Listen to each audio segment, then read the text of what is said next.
मसीह की आज हम फिर एक नए विषय के साथ आ चुके हैं। आज हम जानेंगे कि यीशु मसीह से जो लोग प्रेम करते हैं, जो उनसे प्यार करते हैं, यीशु मसीह उनके जीवन में क्या देखना चाहते हैं। कि यीशु मसीह ये देखना चाहते हैं कि वो बंदा जो मुझसे प्रेम करता है, जो मेरी आज्ञा को मानता है, अगर उसको मैं जो आज्ञा देता हूँ अगर वो करता है तो क्या है, प्रभु उससे प्रेम करता है, प्रभु सबसे प्रेम करता है। लेकिन क्या है, अगर आप यीशु मसीह के हिसाब से अपने जीवन को नहीं जी रहे हैं तो आज हम उन वचनों को कुछ वचन से समझेंगे, परमेश्वर के पवित्र कलाम से हम समझेंगे कि क्या चीज़ें हमें सही करनी है अपने लाइफ में, है ना। उसके लिए एक वचन को देखेंगे, कुलुसियों 3:5, ठीक है, पढ़ देते आप लोगों के लिए। इसलिए अपने उन अंगों को मार डालो जो पृथ्वी पर हैं, अर्थात व्यभिचार, अशुद्धता, दुष्कामना, बुरी लालसा और लोभ जो मूर्ति पूजा के बराबर है। हालेलुया। देखिए यहाँ पर जो कुलुसियों की पत्री में पौलुस बात को लिख रहा है कि कुलुसियों के वहाँ के जो वो क्या बोलते हैं, कलीसिया है ना, कुलुसियों नाम से कलीसिया है, उसको क्या आदेश दे रहा है पौलुस, किन चीज़ों को हमें सही करने की जरूरत है। मसीह के साथ यदि हम चल रहे हैं, उसके हर आज्ञा को हम सोचते हैं कि हम पूरा कर रहे हैं, उसे सब कुछ उसके हिसाब से कर रहे हैं, लेकिन नहीं, आपको कुछ वचनों से जांचने की ज़रूरत है कि हम कहाँ गलतियाँ कर रहे हैं ना। तो इसमें जैसे बताया गया कि अपने पृथ्वी पर के उन सारे अंगों को मार डालो जो मूर्ति पूजा के बराबर है। देखिए मैं आपको बताना चाहूँगा कि प्रभु क्या है, प्रभु पवित्र परमेश्वर है ना, और उसके बेटे भी क्या रहे, पवित्र बने रहे उसके नज़रों में। वो ऐसा चाहता है कि इन सब चीज़ों को क्या करो, तुम छोड़ो, ऐसे लिखा है। इसलिए उन अंगों को मार डालो जो पृथ्वी पर की है। और वो क्या क्या है ये भी सुनिए कि किसी अपने शरीर को घात करने की नहीं बात कर रहे हैं यहाँ पे पौलुस।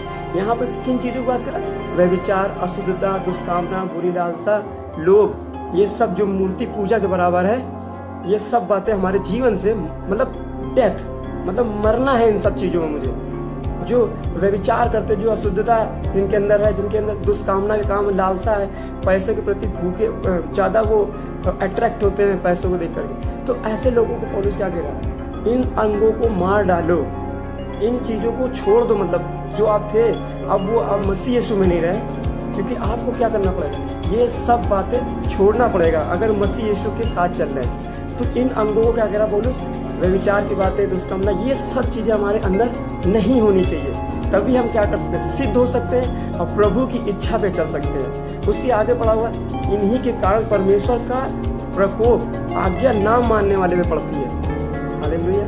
अब देखिए इस बात को तो उसने बता दिया यहाँ पर कि हमें क्या क्या चीज़ें नहीं करनी चाहिए, लेकिन अगर आप ये समझते हो कि हम मसीह यीशु में आज्ञाकारी हैं, हम परमेश्वर के वचन को पढ़ते हैं, जो लोग मुझे सुन रहे हैं मैं उनको बताना चाहूँगा, जो प्रभु से प्रेम करते हैं, जो वचन पे चलते हैं, अगर वो ये दावा करते हैं कि हम प्रभु के साथ चल, लेकिन ये सब जो बातें इसमें बताएगी, व्यभिचार, अशुद्धता, क्या ये उनके अंदर है अभी भी? अगर अभी भी उनके अंदर है तो इसका मतलब है क्या आप मसीह में आए तो है, लेकिन मसीह के जैसे आप बन नहीं पाए, क्योंकि उस अपना जीवन क्या करके रखा हुआ है, इन सब चीज़ों से भर के रखा हुआ है। ये पाप की बातें, बुरी लालसा, ये सब चीज़ें क्या है, आपके जीवन को बचा नहीं सकती। आपके जीवन बल्कि क्या होगा, नुकसान होगा आपका। आप ऐसा काम कर रहे हो जिससे क्या होगा, पाप को बढ़ावा मिलेगा। आप उसका अंजाम आप जानते हो कि क्या है, लिखा हुआ है, इसी के कारण परमेश्वर का प्रकोप आज्ञा ना मानने वाले में पड़ती है। अब आप तो कहोगे कि मैं तो प्रभु से प्रेम करता हूँ, मैं उसकी सारी बातों को मानता हूँ, लेकिन जो ये बातें लिखी हुई, उन अंगों को मार डालो, जो ये सब बातें वहाँ बताई जा रही, क्या आपके जीवन में अभी भी है या आप छोड़ चुके हैं? अगर आप छोड़ चुके थे बहुत ही अच्छा है, प्रभु आपको आशीष दे। लेकिन जो लोग सुन रहे हैं मुझे, जो आज्ञा को सोचते हैं कि मैं उसको पूरा कर रहा हूँ, लेकिन अगर ये सब बातें उनके अंदर है तो क्या लिखा हुआ उसके आगे, परमेश्वर का प्रकोप क्या होता है, उन आज्ञा ना मानने वाले के ऊपर पड़ती है। हालेलुया। तो आज जो लोग मसीह में हैं, जो यीशु मसीह के साथ चल रहे हैं, उन्हें क्या जरूरत है, अपने जीवन को इस बात से जांचने की जरूरत है, क्या ये सब बातें मेरे अंदर है? अगर मेरे अंदर है तो क्या है, मुझे आज उसको, उन अंगों को मार डालना है, मतलब सेल्फ डेथ, मतलब उन सब चीज़ों, व्यभिचार की बातें, अशुद्धता, ये सब जो आपके मन में उठती हैं, ये सब बातें क्या हो, आपके जीवन में नहीं होनी चाहिए। तभी आपसे प्रभु प्रसन्न हो सकते हैं, तभी परमेश्वर क्रोध क्या होगा, आप पर नहीं भड़केगा, है ना। उसके आगे जब साथ में पढ़ें तो लिखा हुआ है, और तुम भी इन बुराइयों में जीवन बिताते थे, इन्हीं के अनुसार चलते थे। एक समय था, मैं अपनी बात कहूँगा, अगर मैं अपनी बात बताऊँगा, जब यीशु मसीह को मैं नहीं जानता था, जब मुझे कुछ नॉलेज नहीं था, तो क्या था, मैं संसार में जैसा था सब कुछ, जैसे संसार में हम लोग थे, जो काम संसार करता उस काम को हम करते थे। क्यों? क्योंकि हम इसी में पहले क्या समय को बिताते थे, इन्हीं बुराइयों में, इन्हीं गलत कामों में। हम दोस्तों के साथ ठट्टा करते हैं, हम दोस्तों के साथ जाकर के गलत चीजें हम आपस में क्या करते हैं, बातें करते हैं। हम एक समय था हमारा भी कि हम इन पाप के जीवन को जी रहे, लेकिन जब यीशु मसीह को मैंने जान लिया, जब यीशु मसीह का वचन मेरे तक पहुंचा कि प्रभु ने मुझसे कहा कि किस बातों को तुम्हें बदलने की जरूरत है, तो ये सारी जो बातें बताई गई, इन सब को क्या करना पड़ेगा, छोड़ना पड़ेगा। तब आप क्या करते हो, मसीह के साथ, यीशु मसीह के साथ क्या चल सकते हो, है ना, उसके अनुसार चल सकते हो, ऐसा वो कहता है। अब हम एक वचन को देखेंगे जिससे हमें ये जानने को मिलेगा यीशु मसीह उन किन चीज़ों में प्रभु कहते हैं कि क्या उन्होंने ऐसा किया जिनके कारण हमें क्या करने की जरूरत है, इन सब चीज़ों से बाहर निकलने की जरूरत है। ऐसा यीशु मसीह ने जो किया है, आज हम वचन से कुछ जानेंगे, हम उसको देखेंगे एक बार। 2 कुरिन्थियों 5:14 का, क्योंकि मसीह का प्रेम हमें विवश कर देता है, इसलिए कि हम यह समझते हैं कि एक सब के लिए मरा तो सब मर जाए। हालेलुया। तो यहाँ पे क्या बताया जा रहा है, यहाँ पे बताया जा रहा है कि जो मसीह का प्रेम है वो आपको इस बात पे विवश कर देगा। अगर वो सब के पूरे संपूर्ण जात के लिए, मतलब पूरे जैसे बताता है ना वचन, पूरे जगत से प्रेम किया यीशु मसीह ने, पूरे जगत से परमेश्वर ने प्रेम किया, अपना बेटा दे दिया, है ना, एक सब के लिए मरा।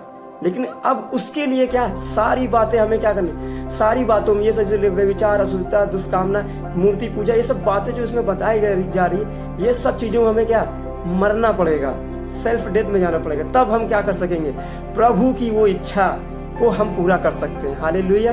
तो हमें क्या जानने की जरूरत, जैसे प्रभु ने कहा कि एक सब के लिए मरा तो सब मर जाएं।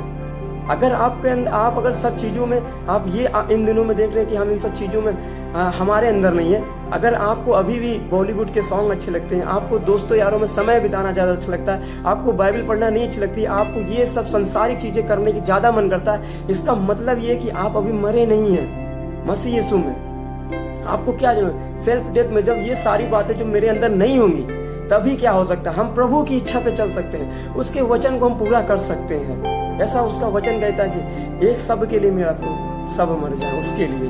हालेलुया। तो इस बात को हमें जानने की जरूरत है कि हम आज के समय में किन चीज़ों में समय दे रहे हैं और किन चीज़ों में ज़्यादा हमारा इंटरेस्ट बढ़ चुका है ना।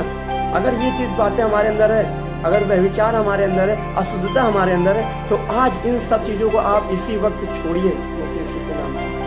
और क्या, परमेश्वर ने जो कुर्बानी आपके लिए दिया है, उसने जो लहू आपके लिए बहाया है ना, उसको व्यर्थ नहीं जाने देना है। उसके लिए अपने आप को भी सैक्रिफाइस करना पड़ेगा। अगर मसीह के साथ आपको जीवन को जीना है तो सैक्रिफाइस करना पड़ेगा, कुछ चीज़ों को त्यागना पड़ेगा, कुछ चीज़ों को छोड़ना पड़ेगा, आपको प्रभु के लिए अपने आप को बदलना पड़ेगा। तब क्या होगा, प्रभु का काम अपने जीवन में अद्भुत रीति से आप होते हुए देखोगे। ओ जीसस। ठीक है, तो एक और वचन हम देखेंगे, उसके बाद हम समाप्त करेंगे। कुछ वो भी कुछ खास उसमें बताया गया है ना। गलातियों 5:24, और जो मसीह यीशु के हैं उन्होंने शरीर को उनकी अभिलाषाओं और लालसाओं और अभिलाषाओं समेत क्रूस पर चढ़ा दिया है। हालेलुया। अब यहाँ पे अगर हम ये सोचते हैं कि हम मसीह से, अगर जो मसीह में है, जो यीशु मसीह में है, उनके शरीर की अभिलाषाएं अभी भी क्या है, संसारिक है बिल्कुल। वो अभी भी क्या, हम उन सब चीज़ों में अभी हमारे जीवन से दूर नहीं हुई वो सब बातें, है ना। वो सब चीज़ें क्या है, हमने क्रूस पे नहीं चढ़ा दिया। मसीह यीशु के साथ अपनी अभिलाषाएं, अपनी लालसाएं मसीह यीशु के साथ क्रूस पे अगर चढ़ा दिया है, तो ये सब बातें आपके जीवन में नहीं हो सकती। व्यभिचार की बातें आपके जीवन में नहीं हो सकती, ये अशुद्धता हमारे अंदर नहीं आ सकती, लालसा नहीं कर सकते हम किसी चीज़ की, बुरी संगति में नहीं होंगे, गलत कामों में हम अपने आप को नहीं लेके जाएंगे। क्यों? क्योंकि यीशु मसीह हमारे लिए मरा। और हमें क्या जरूरत है, यीशु मसीह के साथ चलने के लिए कुछ चीज़ों का हमें भी क्या करना पड़ेगा, त्याग करना पड़ेगा। मरना पड़ेगा उन सब चीज़ों में, तब हम परमेश्वर में एक नई सृष्टि बन के तैयार होंगे। तब हम परमेश्वर को एक नया, मतलब कहते हैं नए सिरे से हमारा जन्म होगा, तब हम प्रभु के साथ चलेंगे। और क्या, परमेश्वर हमें क्या करेंगे, हर एक चीज़ पे, हर एक जगहों पे हमें ऊंचा भी करेंगे, और परमेश्वर के नाम को क्या कर पाएंगे, हम लोग ऊंचाई तक लेके जा पाएंगे, है ना। तो इस बात को हम लोगों ने जो आज सीखा है कि हमें प्रभु के साथ चलना है, तो किन किन चीज़ों को छोड़ना पड़ेगा। अगर हम नहीं छोड़ते तो उसका क्रोध क्या होता है, उसके ऊपर आने उनके ऊपर पड़ेगा फिर, है ना। हम भी एक समय में उन बुराई में थे, मैं अपनी बात बता रहा हूँ, मैं भी एक टाइम ऐसे पाप में जीवन जी रहा था, लेकिन परमेश्वर ने मेरे जीवन को बदला है। मैंने अपने आप को परमेश्वर के हाथ में दिया, मैंने इन सब चीज़ों से बाहर आया हूँ। तब क्या, परमेश्वर क्या करता है, हमें नया करता जाता है हर दिन हर समय। हालेलुया। तो मैंने जो बताया आपको, मुझे लगता है कि आपको कुछ समझ में आया होगा। तो अगर आपको समझ में आया तो आप अपने भाई, फ्रेंड, दोस्तों को ये वीडियो को शेयर करें, और प्रभु क्या करेंगे, आपको आशीष देंगे, और आप भी प्रभु में आगे बढ़ते जाएंगे।